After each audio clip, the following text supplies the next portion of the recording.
Welcome to the presentation of EEE 415 project, design of a 4-bit computer. I am Mohammad Ali Kazmi, role 61. So at first we'll talk about our computer structure and workflow. At first we have the program counter, which is of 4 bits. The program counter value is increased by 1 with every positive edge of the clock cycle. The counter value is sent to the memory address register, which is also of 4 bits. The RAM for my design is of 8 bits. The lower 4 bits contain the instructions provided by the input. The upper 4 bits contain the address, which is synced with the program counter. For that, we don't need to generate the address separately. According to the given instructions, the code performs logical operations and updates the value of our variable a and b. Finally, we get our required outputs, 0 flag, carry flag, etc. For my design, I have randomly generated a data memory. The data memory array has a size of 16 into 4. As our address is of 4 bits, there will be a total of 16 addresses. For each address, there is a data stored in our data memory array. The sample data memory for our result demonstration is given below. In my design, the stack is a 16 into 4 array. I have designed the stack as 2D as there can be multiple simultaneous push-pop commands. In my design, address pointer is of 4 bits and initialized to 0. Whenever the code gets a command like call address or jump not 0 address, the address pointer points to the current address value.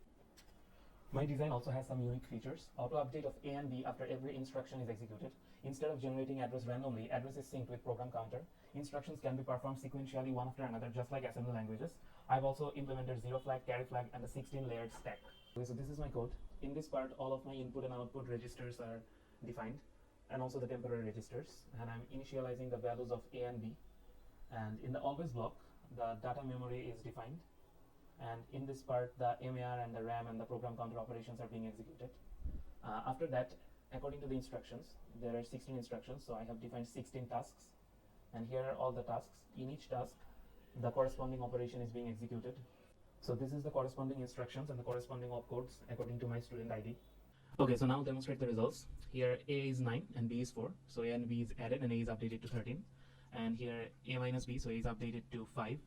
Here A and B is exchanged, so A is 4 and B is 9. Here the corresponding address value when instruction is 3 is 0010. So from our data memory we see that for this address data value is 0110. So A is updated with the value 0110, which is 6, by executing this operation. Here A is outputting as 9. Here we're increasing the value of A to 10. Here A is right shifted with carry by 1, and we can see the carry flag is 1 for that. Here the byte is initialized with the value of 7, so A is getting the value 7. In this part, whenever a 0 flag is low, the operation will execute upon command. This operation is called on the third positive edge. At the instant, AP is updated with the current address value, which is 3.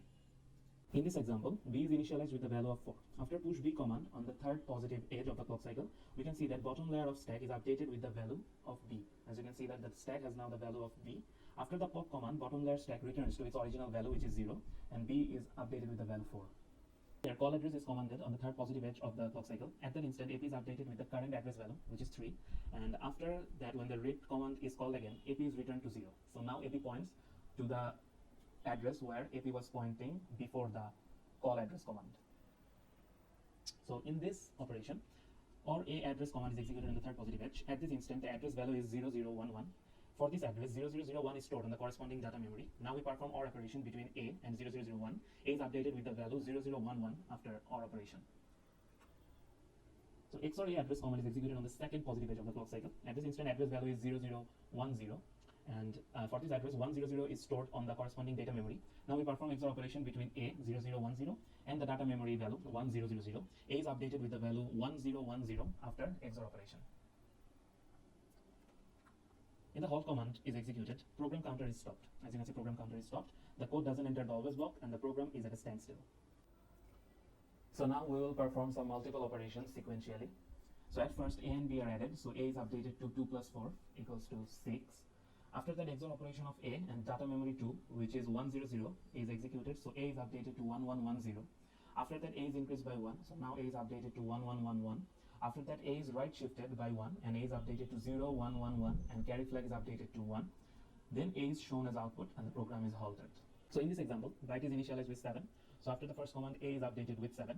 In the next operation, address value is 0010 and the corresponding data memory value is 1000. A is updated with 1000, which is 8.